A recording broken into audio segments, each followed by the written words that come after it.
Okay, so again, welcome to this webinar. Thank you for joining me. My name is Mike Fiffik. I am the managing partner here at Fiffik Law Group. We are the proud provider law firm for Legal Shield members here in the Commonwealth of Pennsylvania. We provide a variety of services to those members and private clients all over the Commonwealth of Pennsylvania. And something that we do quite a bit is estate planning. I think over the last 10 years, we've probably done at the very least 15,000 estate planning engagements. So there just isn't a family situation that we haven't planned for. We help lots of families, we help lots of individuals get their estate in order and protect their families. I am assisted sometimes by my esteemed colleague, Jennifer Bamonte. Maybe you've dealt with her in the past. Maybe you've seen some of her videos. I encourage you to tune in with her because Jennifer has a wealth of experience for estate planning. So here's what we're going to cover today. What does a will do? That's a pretty basic thing, but it's important to talk about. What happens without a will? That's really the most important part of the webinar today. We're going to talk about 5 real life, what I like to call no will nightmare situations. So situations that I guarantee is either your life situation or somebody that you know. And we're going to talk a little bit about the nightmare that happens for those folks whenever they don't have a will. We're going to talk about easy ways to get started, getting your estate planning done and protecting your family. And then we'll talk about what you should expect from the standpoint of a process of getting your will done if you're a Legal Shield member working with a provider law firm. So wills, I say, are misunderstood and unappreciated. They solve lots of problems, but many Americans don't have a will. 2 out of 3 Americans do not have a will. And you might wonder why they don't. Here are a couple of reasons that Mike Fiffik has come up with over the years of doing this as to why more people don't have a will in place. First, it's just pure procrastination, right? It's something that we all know that we need to get done, but it's typically not on the top of our list of things to get done because none of us are planning to pass away in the very immediate near future. Maybe if with a health situation comes into your life, that becomes something that's a little bit different. But for the vast majority of us, we have lots of different things going on in our lives that are keeping us busy. So that's one reason, is procrastination. Secondly, some people may believe that it's too expensive to get done. In many instances, that might be the situation. For a husband and wife, I think that you should expect to pay on a street level price anywhere between $1,000 to $1,500 or so to have a will, a financial power of attorney, and a healthcare power of attorney done for your family. And that might be low. It's going to depend on where you are in the country. Prices are going to be different, and your situation will be different too. If you have something that's a little bit more complex, could be expensive. Another reason why, and I think that this probably should be the most important reason, is people don't really understand why they need one.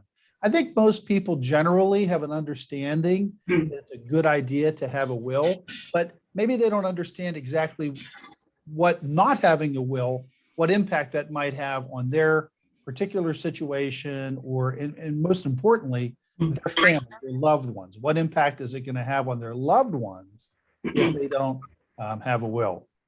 So I'm here to tell you that the Legal Shield Plan is the solution to all of these problems. We really do make it easy to protect your family. So let's talk a little bit about what a will does. In its very basic form, right? A will is a set of instructions, right? You've all dealt with instructions at one time or another. It's really a set of instructions. It directs the distribution and handling of your assets in its most very basic level. It also gives you the ability to appoint somebody who you trust to manage your estate. That person is often called an executor, might be called a personal representative. It comes that there are a variety of names that are used to refer to that, but it's usually called an executor. That's your right under the law to appoint somebody that you trust to administer your estate. Very important right to not give away. You also have the right through a will to appoint a person to care for your kids, to physically take care of them if you aren't around to take care of them. Very, very important right that you have under the law to do that. And you can also place age restrictions on inheritances that you would leave to somebody who is under 18. Even if they're over 18, you can put an age restriction on their ability to enjoy without restrictions the money that you have left them. You can also appoint somebody to manage the assets that you have left for a young person. And then finally, you can make gifts to non-family members. A will allows you to do that after you pass away. You can make these gifts to non-family members, like a partner that you have, or a stepchild, or somebody that's been close to you, perhaps your church or a religious organization or a charity that is near and dear to your heart. A will allows you to make these post-death or post-mortem gifts to these folks. Now, if you don't have a will, or if you know somebody that doesn't have a will, I want to alleviate any concern you have or worry about not having a will, because I'm here to tell you that the government has a will for you if you don't have a will. It's called the law of intestate succession. Now, that probably doesn't relieve a lot of worry that you might have about not having a will, because the government's will probably isn't something that you're going to want. Trust in the government is basically an all-time low these days. I'm not sure that there's any opinion poll that would score trust in the government above 50%. It's probably far below that. So I certainly would not trust the government's will for my family. And the reason why is because the government's will for you, which is called the law of intestate succession. Yeah, no, it's pretty intense. It's official. That's the Rocket Mortgage, technical it's term government regulated, so usually used for it. These rules were written basically in the 19th century, right? The 1800s. And these make certain assumptions about what you would want to have done with your money if you pass away. And these assumptions are often based on whatever the prevailing family definition was at the time in the 19th century. Well, as you might imagine, and as you probably know, the American family has certainly changed very significantly since the 19th century. And these intestacy laws have not been changed to keep up with modern times. Look at these situations that we might call a family situation now that the law of intestate succession, the government's will, isn't going to help you with. Grandparents as primary caregivers. That's something that is more common now than ever before. Well, the government's will is not going to provide for children that are being taken care of by their grandparents. Doesn't happen in the law, in the government's will for you. In light of the Dobbs decision, I think that there's going to be a big change in the law and recognizing the rights of babies that are in gestation, in utero, right? Are they persons for purposes of inheritance, right? So if dad dies and his wife is pregnant, is that child considered a child that will earn a share of the estate? Under the laws of intestate succession, that's not necessarily the case. And so I think we're going to see a lot of changes in light of the Supreme Court's decision in Dobbs that could have an impact on estate planning. Unmarried couples, that's not something that the government's will recognizes. Your longtime partner of 20 years or 15 years or whatever it is, at least in Pennsylvania, there's no common law marriage. That was abolished a long time ago. So you should not rely upon some urban legend notion of common law marriage and that your partner is going to get taken care of out of your estate. It isn't going to happen in Pennsylvania. That might be different in some other states, but that's something that you should be thinking about if you've got a longtime partner, to take care of them as part of your estate. Same-sex marriage, something that didn't exist in the 19th century, but exists today. That is something that the government's will is likely not going to take care of. Stepchildren as well is another one. So that's one of the reasons. There's a little bit of an intro as to why you should be considering getting a will, or making it a little bit more urgent, or raising it up on your priority of things to do list. So let's talk a little bit about what assets a will does not control. This is really important to understand, because the will is going to control certain assets that you own, but it will not control other assets that you own. And understanding how a will works in conjunction with these other contractual methods of passing your assets is very, very important, because you want them to work together. So assets that a will does not control: jointly titled assets. So that is very commonly bank accounts that have 2 or more names on it, a deed that has multiple names on it. Those are governed by contractual provisions. You've got a contract that governs your bank account. The deed itself is a contract that speaks to the disposition of that asset after you pass away in many instances. That is going to trump. If you're a card player, you understand what trump is. It's going to override the provisions in your will. The will not undo what a joint bank account says. And so we commonly see, especially when it comes to joint bank accounts, right, that maybe a parent put a child on the bank account, and the idea is that the child can write checks on there and pay bills for mom or dad. They don't really think about that joint titling to mean that they want all of that money to go to that child. It was mostly for convenience.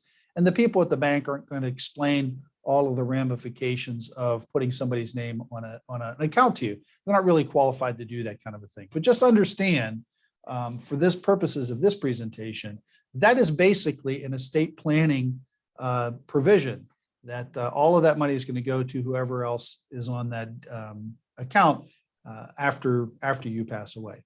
Same thing holds true for deeds. So let's look at some other types of assets.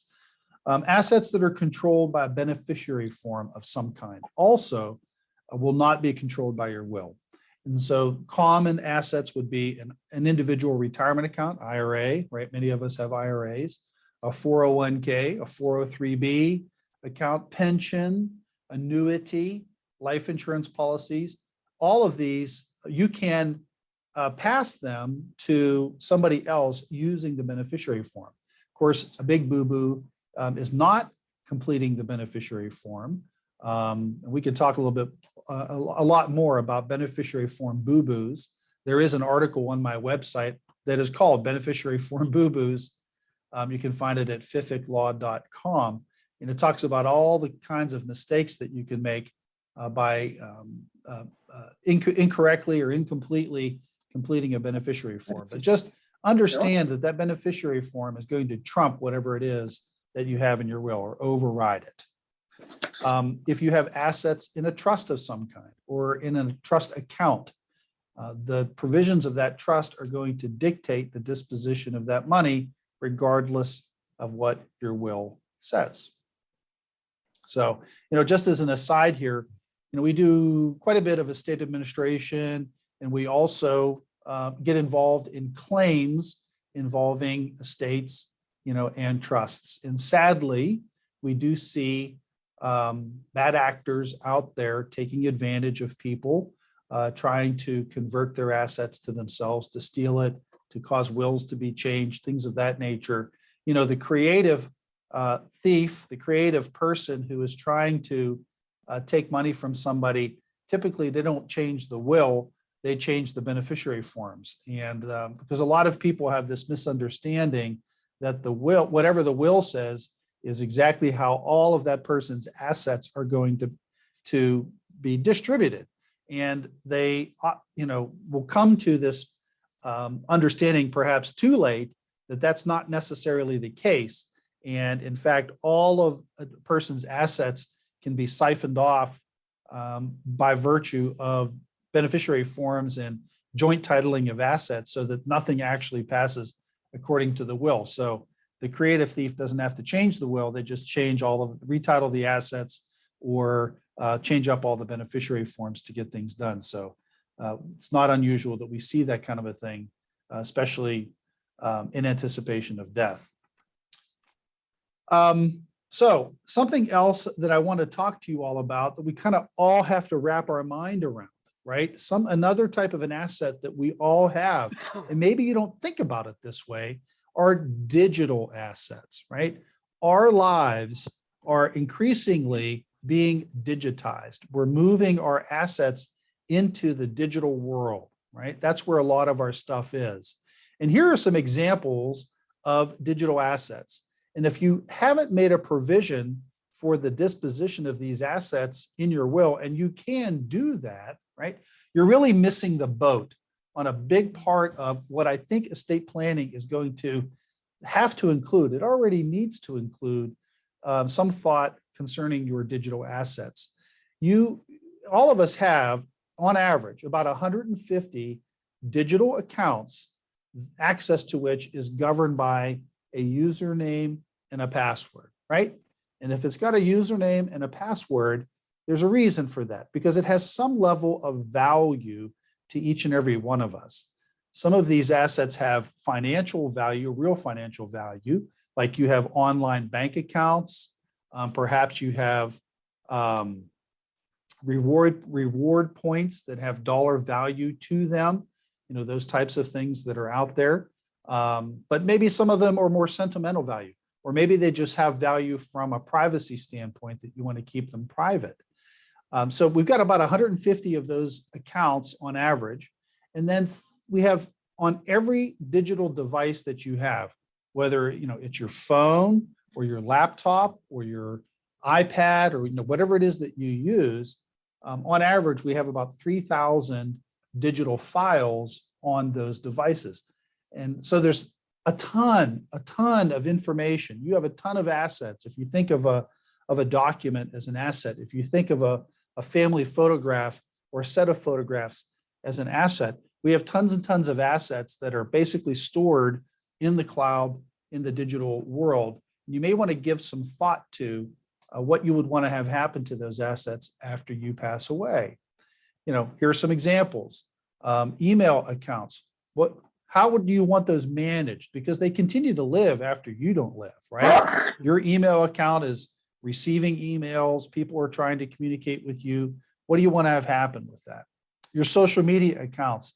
And on average, each of us has about 8 to 12 social media accounts, right? How do you want to show up in those social media accounts after you pass away?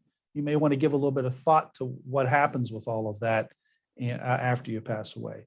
We have digital storage devices, Dropbox, iCloud, Google Drive, that have all kinds of stuff in there.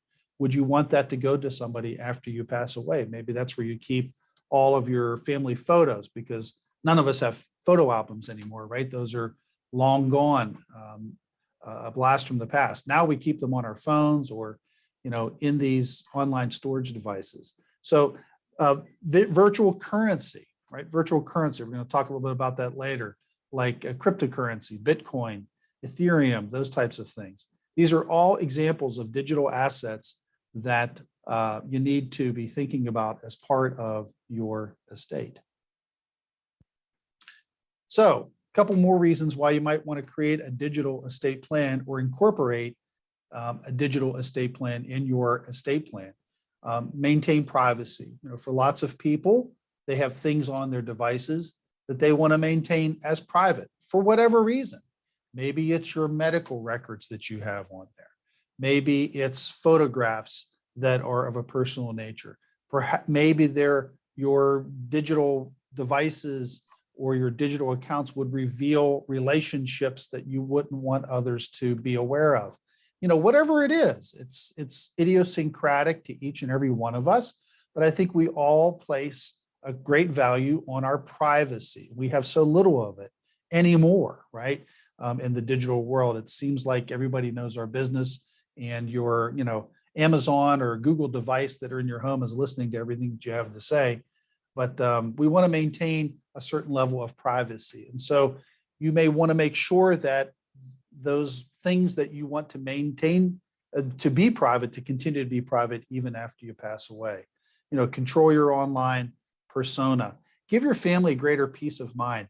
Think about, just for a moment, how bewildering it might be to your executor or whomever it is that you want to handle your affairs after you pass away, to get a grip on everything that you have in the digital world, all of your online accounts that you have out there. How many of them are there? How difficult would it be for that person to access them, to manage them, to close them out, do all of those things?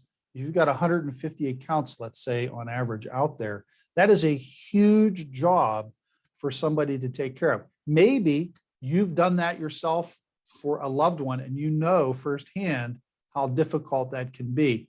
It's only going to get more difficult. Long gone are the days when somebody passed away and all they had were a couple of bank accounts and their house that needed to be administered, plus all the stuff in the house. That's still there, right?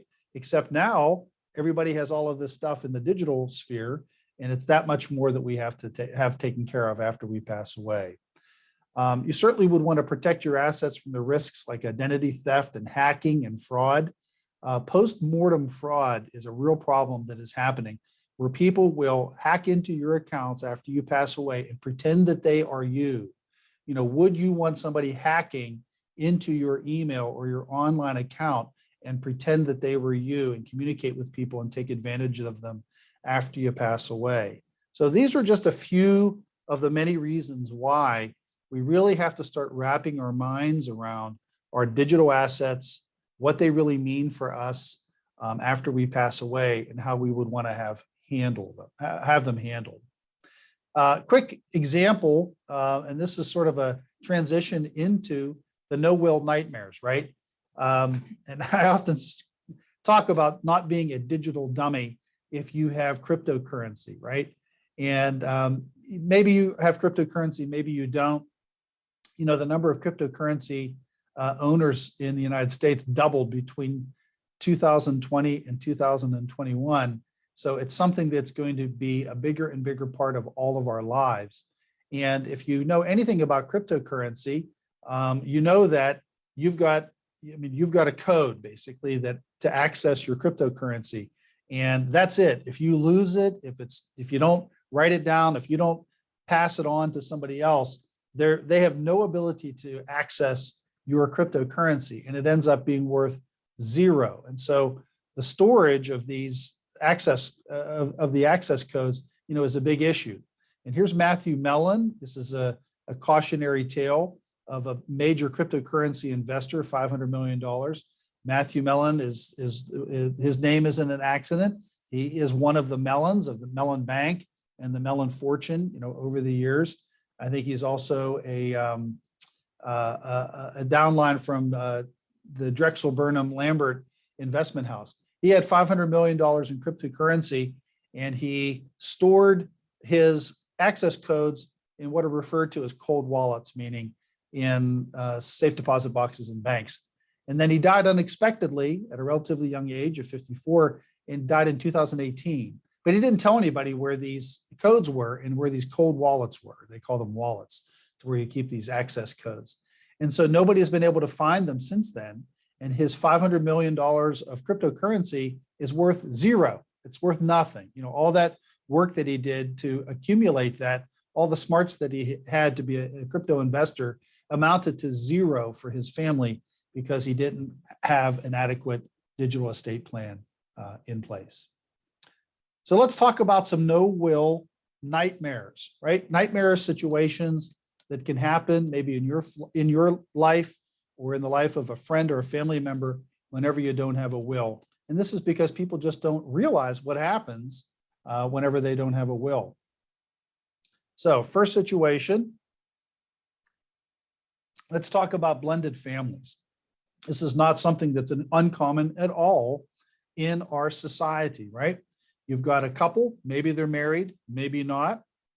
They bring children in from prior relationships, the Brady Bunch type situation. Well, the government's will says that when one spouse, let's say they're married, for instance, one spouse passes away, the surviving spouse is going to split the decedent's estate with all of the children, including the children from the prior marriage.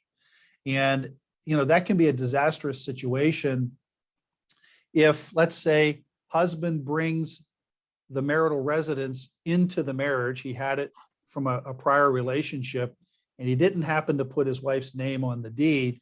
Now they pass away, right? That house is part of his estate, and his surviving spouse, who's probably been living there for some period of time, it's her home, is going to have to split that house or the value of that house with all of the kids. Where does the money come from to do that? How does that get done? It's a tremendous problem for them to have.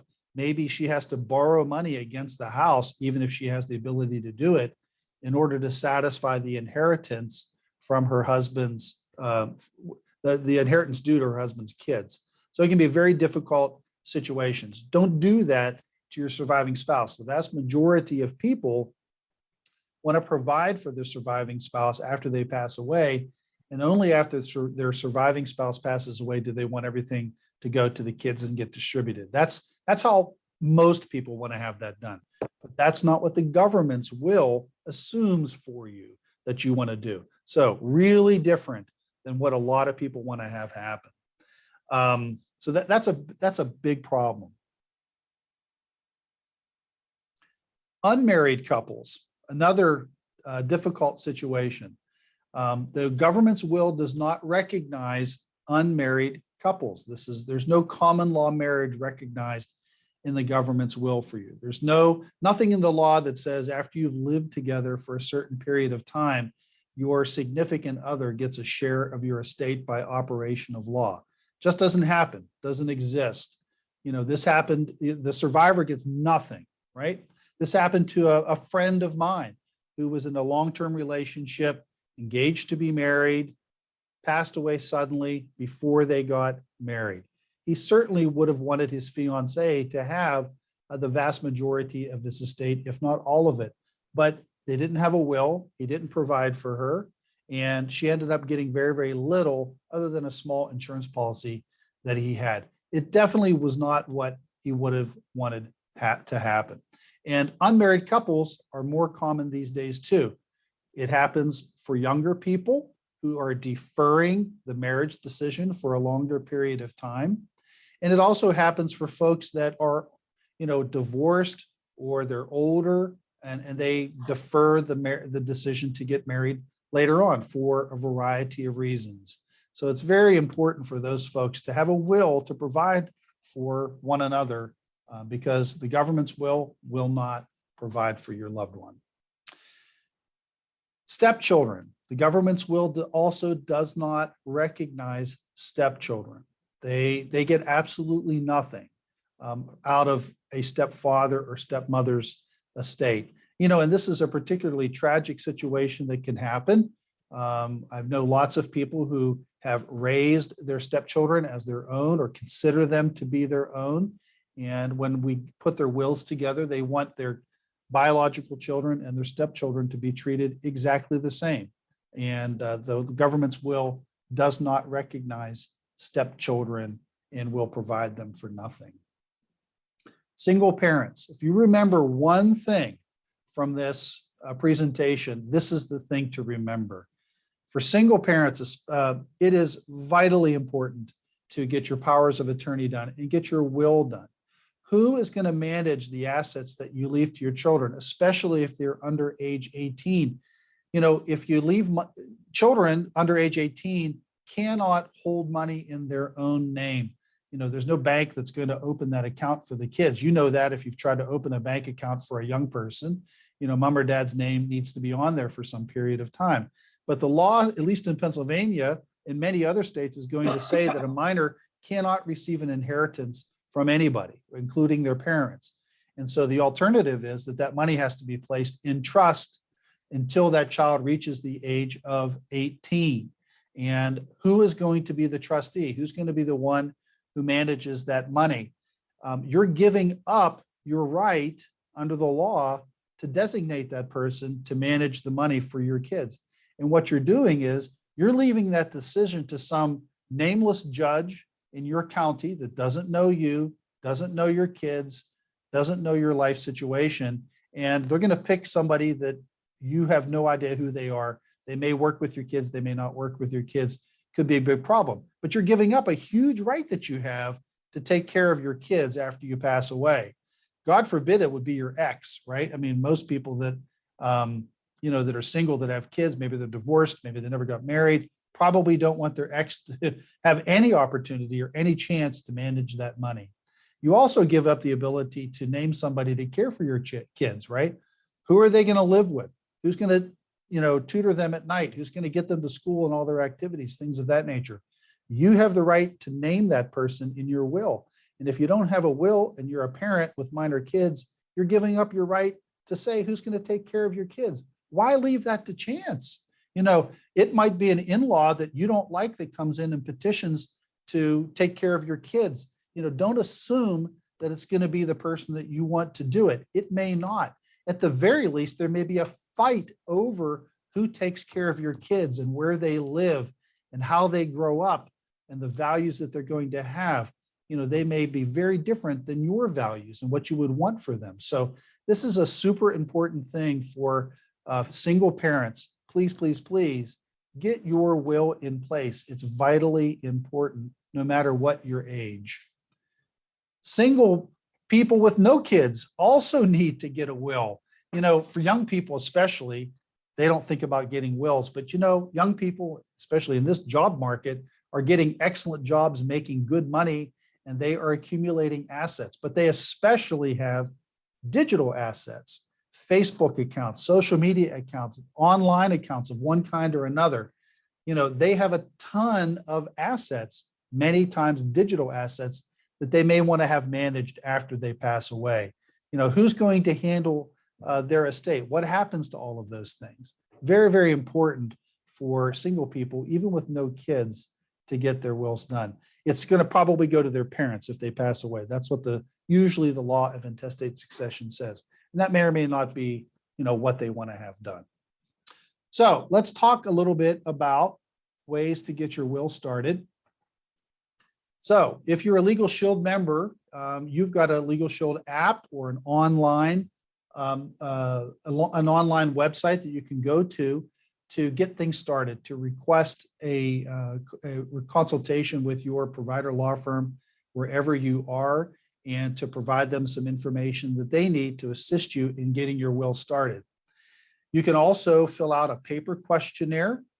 Legal Shield has them. Maybe your provider law firm has a questionnaire, might be a little bit different than the Legal Shield questionnaire, but that's a great way to get things started too, to fill that out, send it in, and get the process started. And you can oftentimes go to your provider law firm's website. They might have an online questionnaire that you can complete, or they might have one that you can download to fill in and then send back to them. And it asks you all the questions and sort of helps you get prepared for the things that you need to think about whenever you are getting ready to go.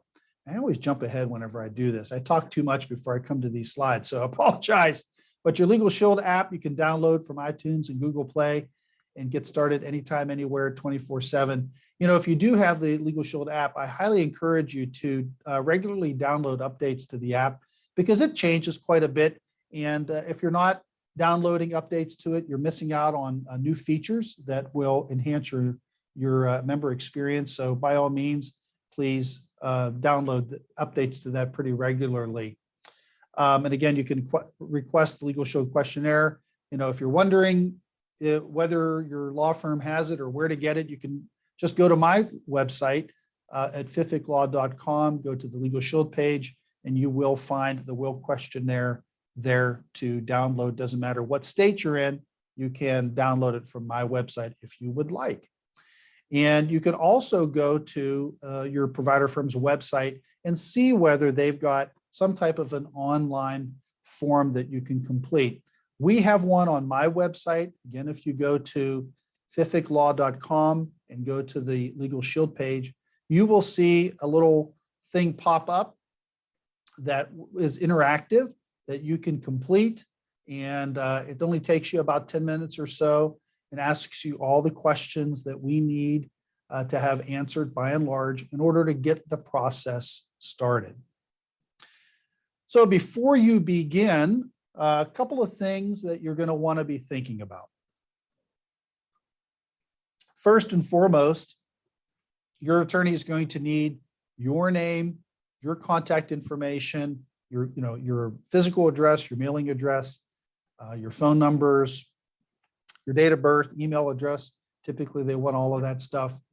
They'll need to know what your marital status is. They're not trying to pry into your business, but it's important for them to know these things because you want them to prepare a document that is specific to your life situation. So it's important to tell them all of these things because they may have some questions to ask you to make sure that what they're doing is going to accomplish the goals that you're really looking forward to. So, don't be offended if they're asking questions that you think are particularly private or that they might be intrusive. They're not really intending to be that way. They're certainly not allowed to share this information with anybody else. Everything that you tell your lawyer is confidential. Every state has ethical rules regarding client confidentiality, and lawyers are not permitted to share that information with anybody, so that you can be very confident that whatever it is that you tell your attorney will stay with your attorney. They're going to need to know your children's names and their dates of birth. In particular, their ages are often very important to understand whenever we're putting together a will for them. We'd like to know whether you have a prenuptial agreement or a postnuptial agreement, because oftentimes in those agreements, the parties who have signed them have made some agreements about the disposition of their respective estates and their assets. And so it's important for us to know that that exists so that we don't create a will that undoes or somehow confuses or conflicts or conflates with whatever it is that you have in those agreements. So it's very important for us to understand what you've agreed to so that the will can be consistent with whatever you have in those agreements. If you have any beneficiaries in your plan who have special needs, they're mentally or physically disabled, that's a very important thing for us to understand, and I'll talk about that a little bit later. And then your citizenship status, always important for us to understand. You should give some thought to who you would trust to manage your estate after you pass away. Who's going to be the traffic cop, right? To gather your assets together, make sure your bills are paid, and make sure that that money gets to those persons in the shares that you want. That's the executor. You'll think if you have minor children, you'll want to think about who's going to take care of them if you aren't around, physically take care of them. Put them to bed, feed them, get them to school, all their activities, those types of things. That's usually a real tough thing for people to think about. And then even if your kids are young or old, right, if you're leaving money to be held for the benefit of children, and the children may not have access to it right away, you'll want to think about a trustee. That's the name of the person who manages money that you leave for a beneficiary, that their enjoyment would be deferred. So, let's say for me, I've got 3 kids, 3 daughters, and I don't want any of them to have the money before they're age 25. So for any of them that are under 25, that money would be paid to a trustee who would manage that money on their behalf until they reach age 25. And whoever is taking care of my kids would have to contact the trustee to say, hey, I need money for this or that. And the trustee would be making decisions about whether that's an appropriate expenditure or not. And they would invest the money and manage the money as well. That's basically what a trustee does. We need to know a little bit about your assets and how they're titled in particular, right?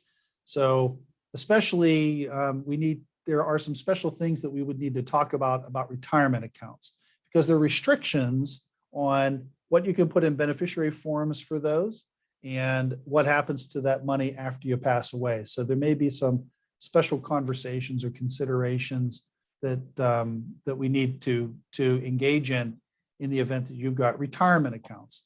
Out-of-state property, always important for us to understand. If you have a lot of out-of-state property, that we may suggest that instead of a will, that you would use irrevocable trust, to manage those. That is usually good for that.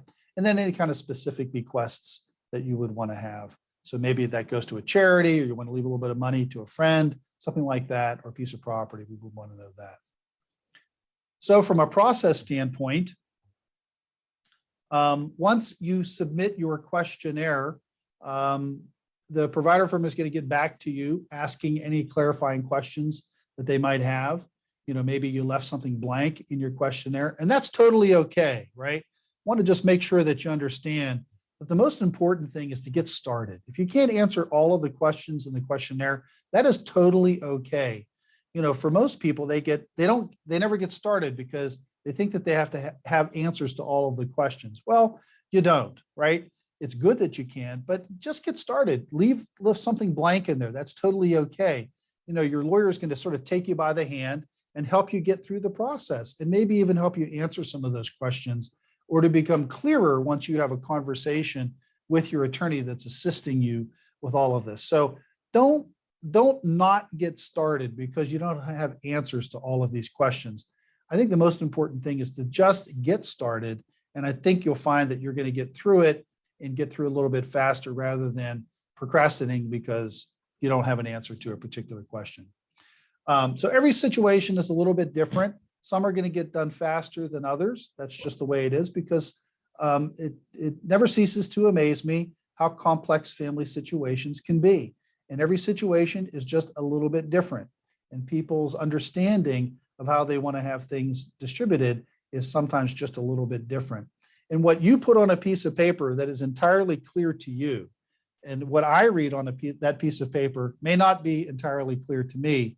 And we need to have a conversation about what exactly were you intending to do here whenever you wrote all of this stuff out. I just need to have a better understanding of that so that we can put it all together. They're just the patchwork of the American family and the American situation and relationships is just very, very complex.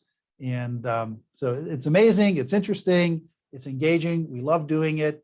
We see lots of different family situations out there. And we're really happy to work on them. So a little bit about the process. Once we get your information, we're going to open an electronic file. Your provider law firm will do that. You'll typically receive a confirmation via email or text or some kind of communication through the Legal Shield app if you're using the app to say, hey, we got your stuff, and we're going to get the process started.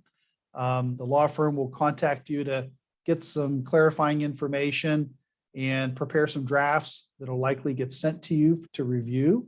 The lawyer will have a conversation with you in most instances about your estate planning documents.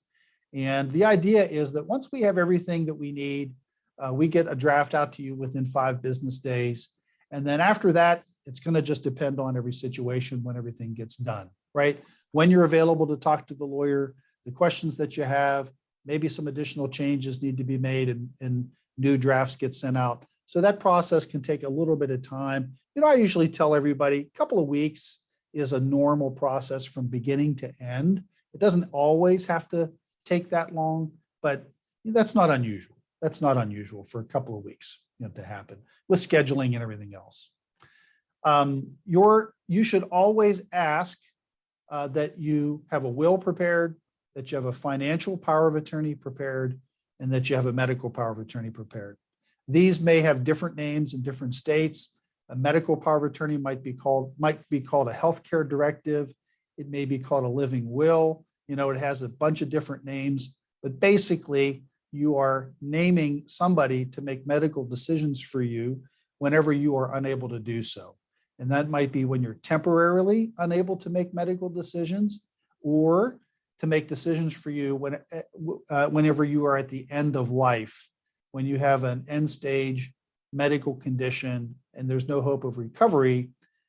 You can use that medical power of attorney to either make your own decisions about the care that you want or you don't want in that situation, or you can just nominate somebody to make those decisions for you if you're in that situation. So very important document to have. And your financial power of attorney, also very important to have too. Again, if you're temporarily unable to handle your financial affairs, manage your digital assets, you can name somebody to do that for you. Very, very important. If you have a power of attorney currently and it makes no reference whatsoever to digital assets, you really need to get a new power of attorney. If it does not give your agent or discuss your agent's right to retitle your assets and do some planning to protect assets in the event you need to go to a nursing home, you need a new power of attorney. Those are things that you should urgently talk to your attorney about to make sure that your power of attorney addresses those.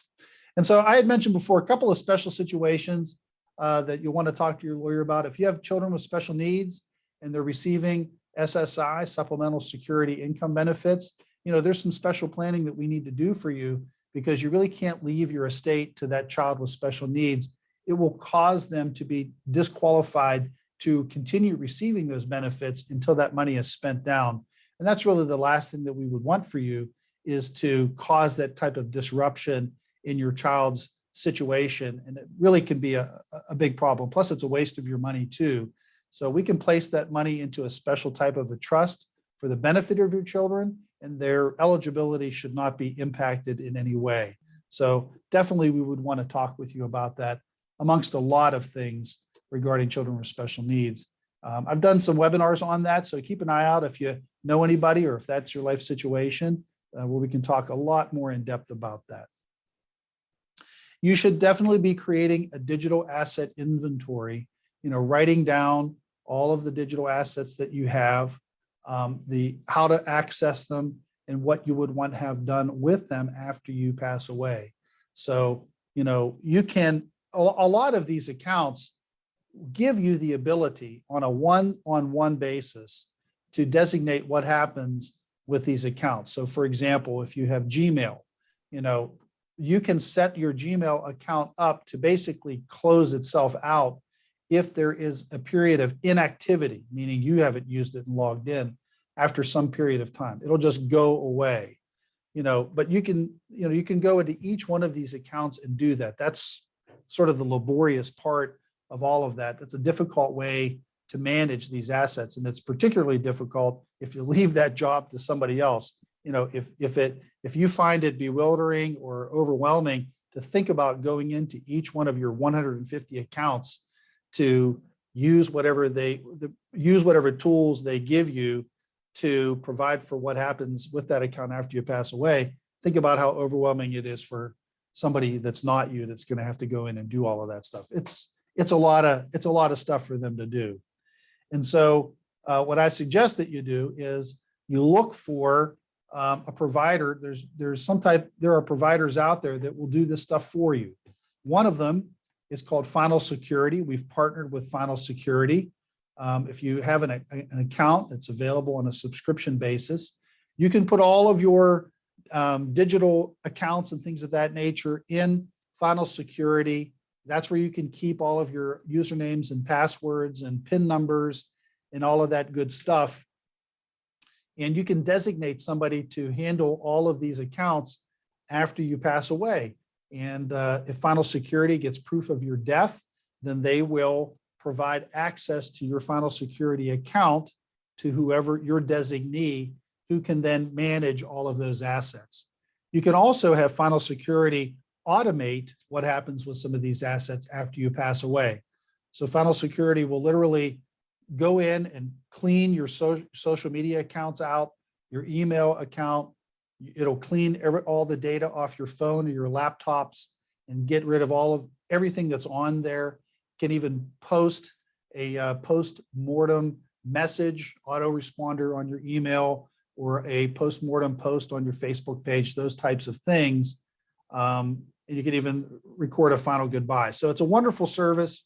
I highly recommend using this type of service, whether it's Final Security or another type of provider out there. This is really the best way to take care of all of your digital assets. There's a 10% discount available to you if you go on Final Security's or my website or their website and enter this promo code that's listed in yellow here. And you can do a one-time payment of $359. It's a lifetime, but they also offer a subscription method as well, where you can just pay monthly for the service. And they're wonderful people located here in Pittsburgh, Pennsylvania. I highly recommend that you check them out and use them for your digital assets. Living trusts are another type of an estate planning vehicle that are popular in some states, more so in some states than others.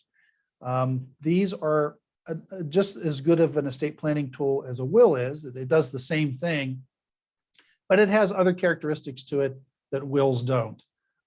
They will avoid the probate process and sometimes can hasten the distribution of assets to your beneficiaries. They also offer a level of privacy, because with the probate process, your will gets filed and it's a public document. With revocable trust, it's never filed. So nobody knows what's in there. Nobody knows how it is that you're taking care of your family. So if privacy is a premium for you, a living trust, revocable trust, those are synonymous terms, might be something that you would want to consider. And so that's it for my presentation. I'm going to answer some questions for you here in just a moment, but you can find additional resources about estate planning on my website at fiffiklaw.com. Check us out on YouTube. And if you are interested, just as an idea, if you're out of state but in state, what happens with your estate with no will, there is a Pennsylvania intestacy evaluator where you can go on there, plug in your situation, and it's going to tell you what happens with your assets.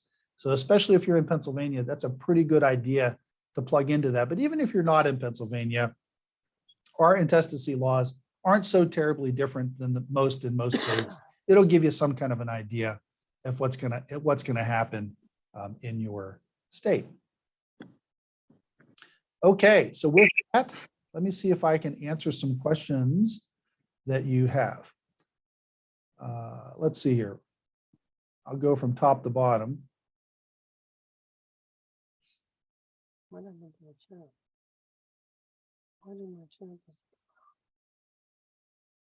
lot of mute yourselves on here. Sorry. I couldn't hear you.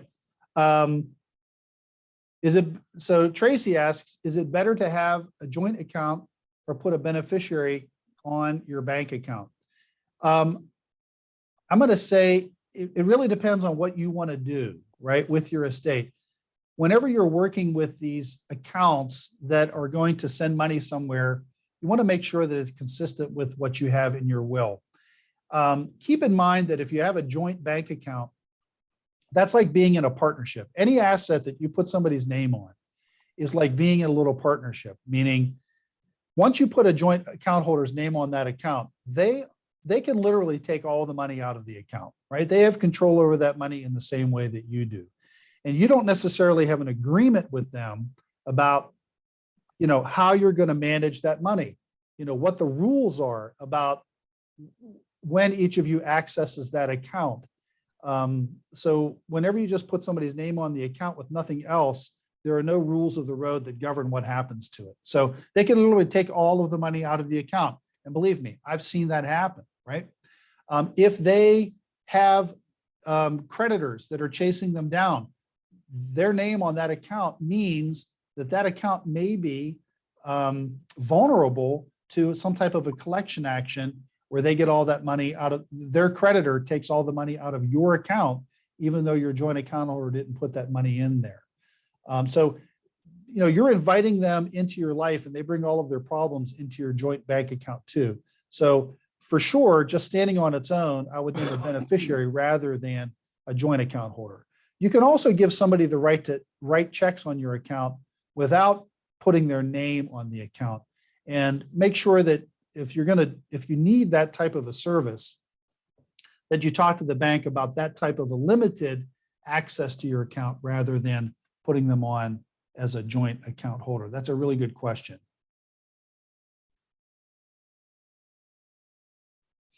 Anna, yes, it is recorded, and I won't be sending it to everybody, but we're posting it on our YouTube channel. And so you'll be able to find the replay there probably in a couple of days. Give us a couple of days to process it. Oh, okay, I see somebody else answered that. Okay, Ron is asking, I think this is in relation to the question about what the government's will provides in the event you don't have a will if you have a blended family, and whether they are your children to that spouse or children from a prior relationship. At least in Pennsylvania, you're going to split the estate with all of the kids. If they are your kids, the split's going to be different percentage, right? So your spouse will get a bigger share if he or she is splitting with your respective children, but they get less if they are splitting it with your children from a prior relationship, if that makes sense.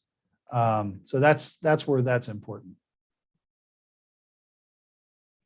When I see Noemi, my able legal assistant here, put in our chat bot. There's a link there that you can go and play around with that tool that allows you to get your estate planning started with us just online. It's a wonderful tool.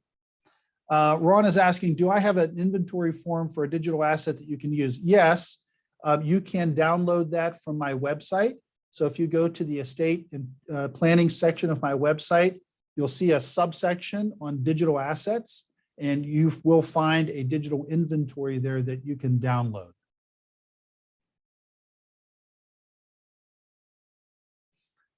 Let's see, Ron is asking, we have a family story where an aunt got grandma to put her on as a joint holder and proceeded to take $250 out of them. Yeah, that's unfortunately, that kind of thing happens.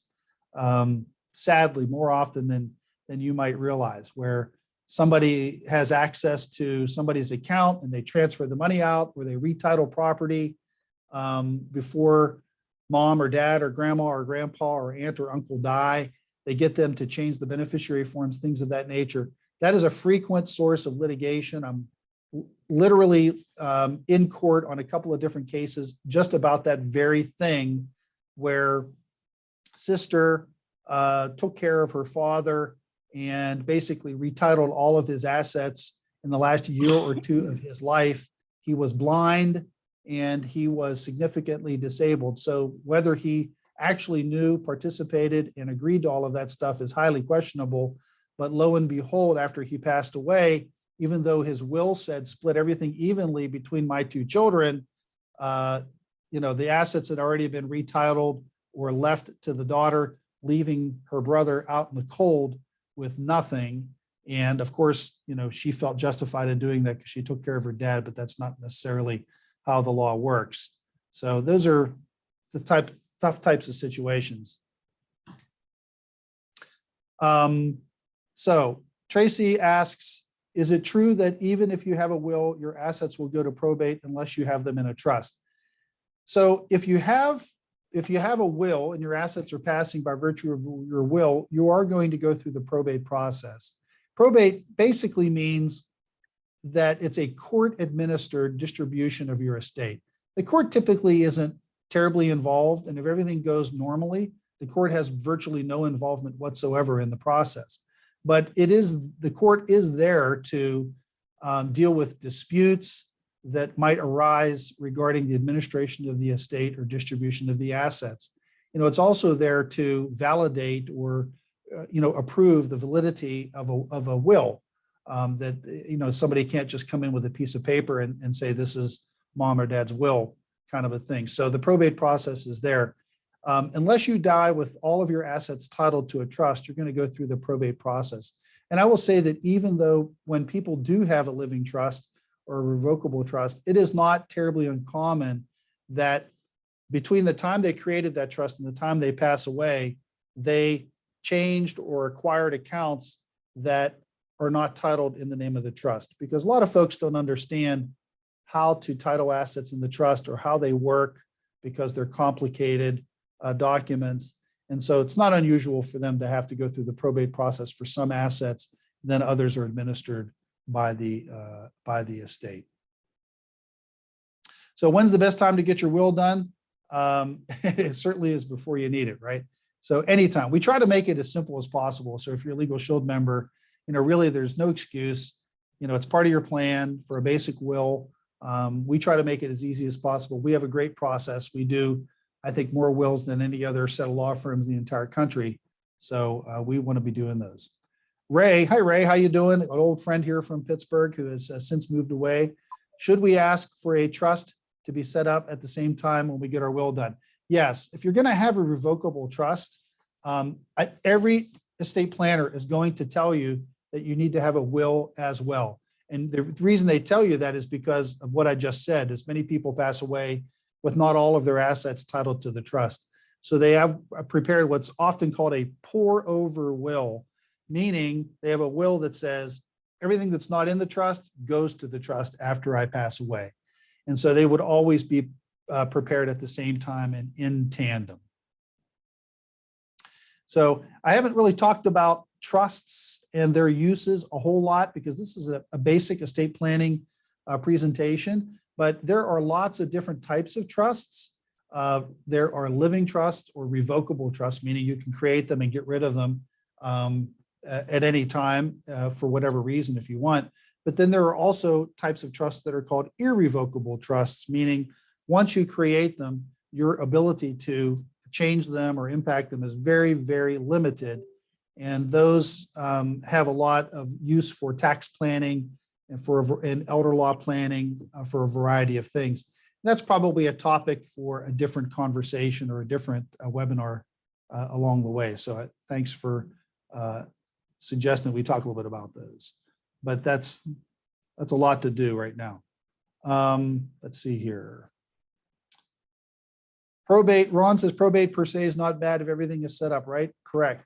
I think whether probate is something that you want to avoid depends on what state you're in. Usually, the number one reason that I hear for people wanting to avoid probate is they think that they are thinking about the costs, that they would like to avoid the costs of probate, but they don't necessarily have a good idea of what those costs are going to be. Probate costs in Pennsylvania are relatively low as compared to other states. So you really need to be talking to your lawyer in your state to figure out, what the impact of probate is and how bad it is. You can get in litigation over the administration of a trust just as fast as you can over the administration of an estate. And oftentimes a living trust doesn't avoid inheritance tax any more than a will does. The same type of death tax is going to be assessed to it for a regular garden variety revocable trust. So that's something that really is unique to each state, that you should be talking to a practitioner in your state about that. And so hopefully I've gotten all of those questions. Anybody else have any other questions they want to chat in the next, maybe just real quick, minute or two?